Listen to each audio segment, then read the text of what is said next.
This lamb samosa was one of the most scrumdiddlyumptious samosas I've ever had in my entire life. And baby, I've eaten a lot of samosas. It was not a good time to be flat footed because we were about to walk all over that city. Our first stop of the day was one of the most beautiful buildings in all of Penang, the Green Mansion. If I recall correctly, the building was built in the early 1800s. I'm gonna be honest with you. From the outside, she looked a little run down. But on the inside, holy shit. This place was lavish and decadent. First off, the place is huge. The place is full of all these beautiful, handcrafted, one of a kind relics of old nobility, like dinnerware, jewelry, rugs, shoes. Even the mirrors were decadent. This place was drop dead gorgeous. I walked in and said, "Oh, this is my kind of establishment."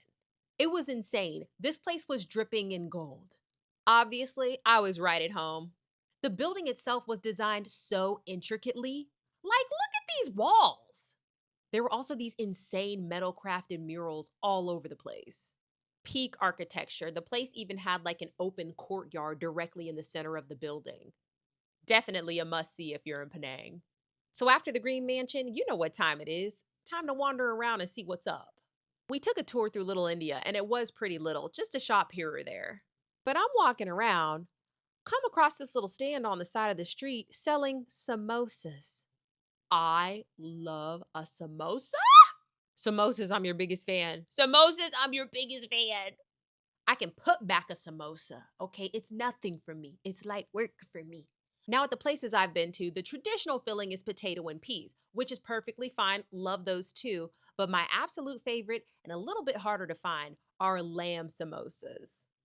This lamb samosa was one of the most scrumdiddlyumptious samosas I've ever had in my entire life.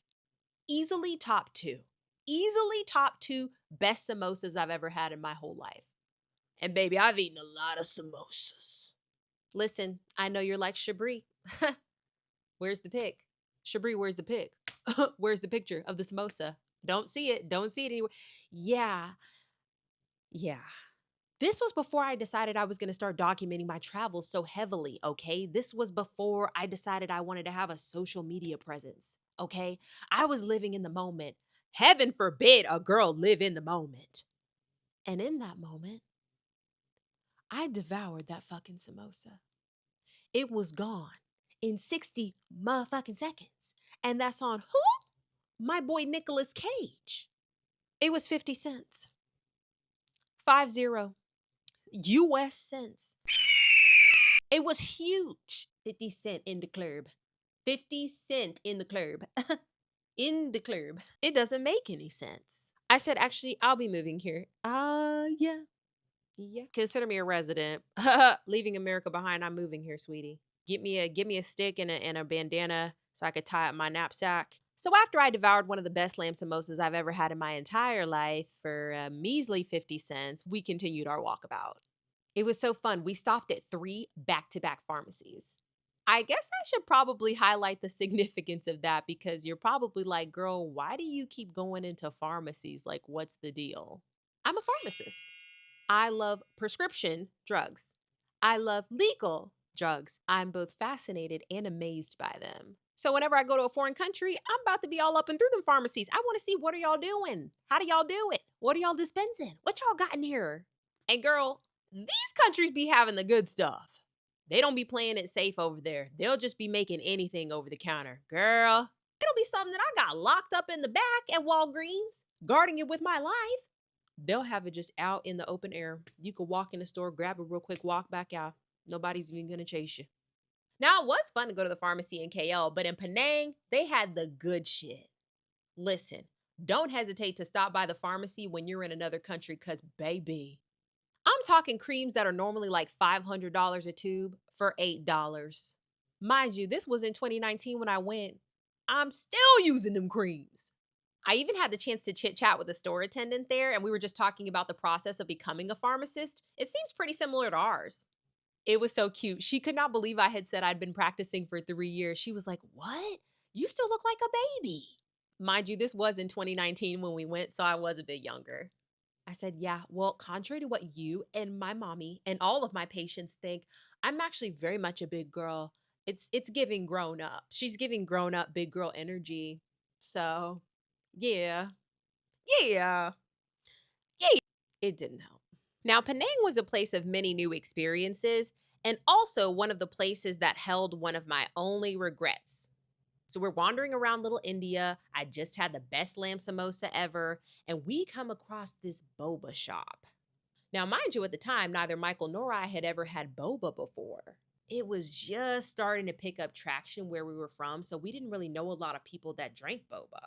We just didn't know all that much about it. And even still, till this day, we're basic as hell when it comes to the boba. Literally, I just want the brown sugar boba and some milk. Don't even worry about the tea part of it. I don't even need that. So we come across this boba shop and that place is popping. That line is around the block and you can smell the brown sugar boba from down the street. That shop was tiny as hell too. It was like 8 people that could be in there at one time. And that's including the 2 people that were making the boba.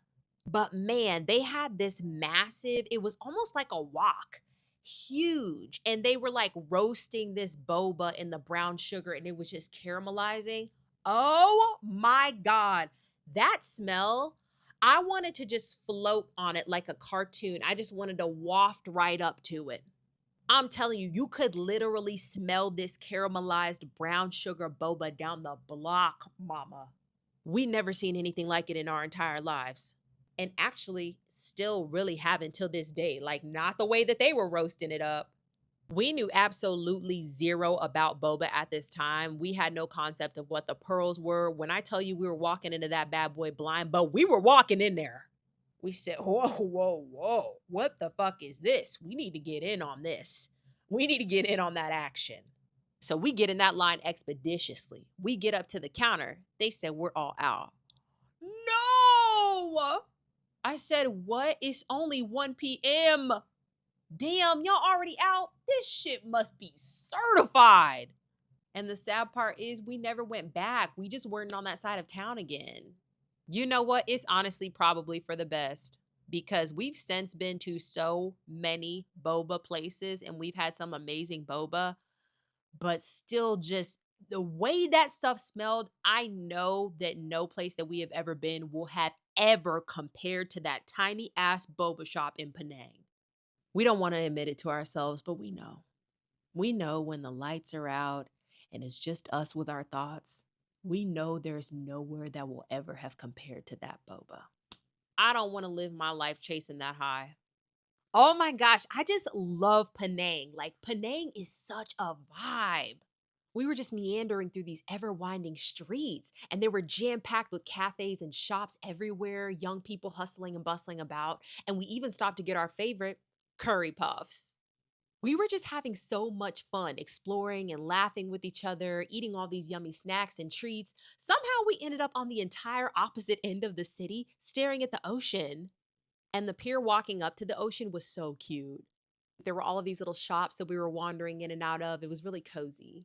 My husband ended up picking out this dress for me. And when I tell you he did the damn thing, is this dress not so cute and unique? Now, the beach, that beach was by no means impressive.